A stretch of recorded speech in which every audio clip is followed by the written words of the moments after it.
今天晚上最热闹的歌曲啊，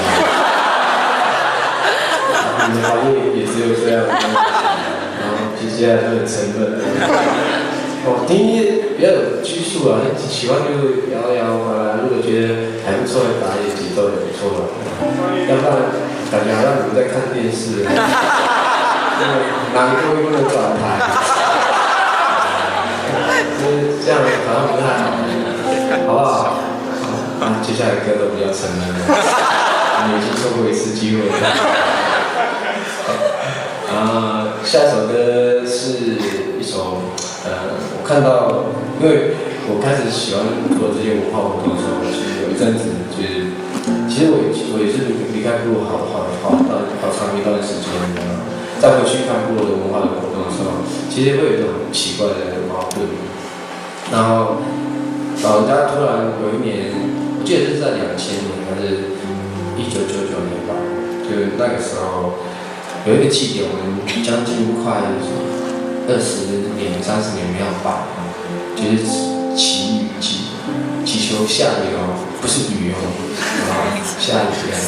以前巴高拉的时候，我们讲巴高拉，就是下雨的时候，通常是在农耕时期，然后秧苗才要种下去的时候，那个时候需要水。如果天气不作为的话，秧苗撑不过时间就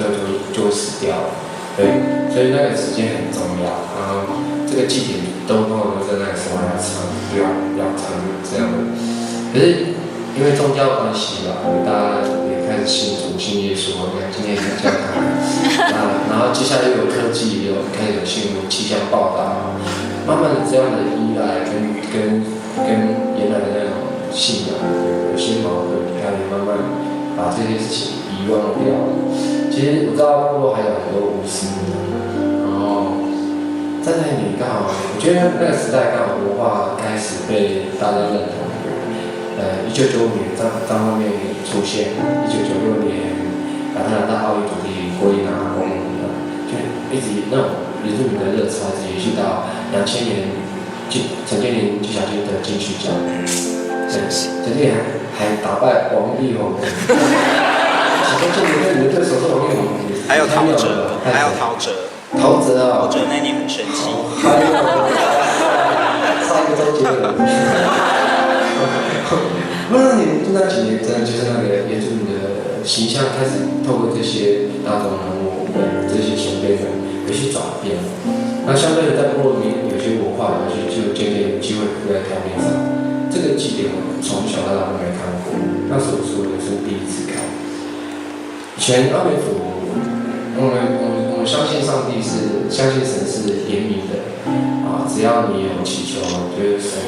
神都会听。但是当然也要看那个 case 的大小，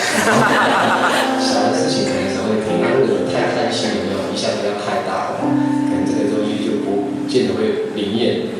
那有趣的是。下雨这件事情呢，就算是最大的 case， 很大的 case。这个神不会随随便便答应的。然后阿美族有这种习惯，就是反正这种很严重的祈求啊，要找那种很可怜的人。其实可怜的神比较容易同情，比较容易可怜。所以越可怜的人，神答应的 case 越来越大。所以下雨就要下雨这件事情，就要找真的非常可怜的那种人，不是巫师啊，巫师只是引荐，然后要引荐说，现在有一位同胞要祈求，巫师在做这个工作，他祈求开口那个人是，如果要下雨的话，通常会找那个老寡妇，最好是她的老公去世了嘛，然后孩子也都去世，死光光了，还不可能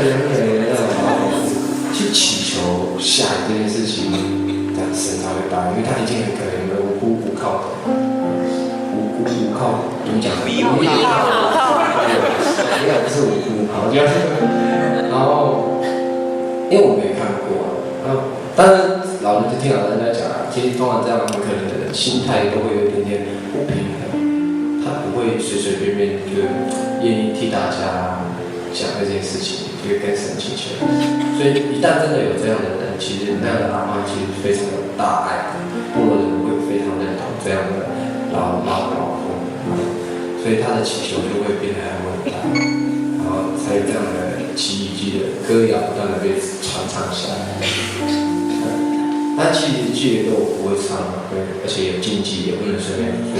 唱。也是因为看到那个很有大爱的阿公阿嬷再度成仙的时候，我内心有非常大的激动，所以写了这首歌《七月风》。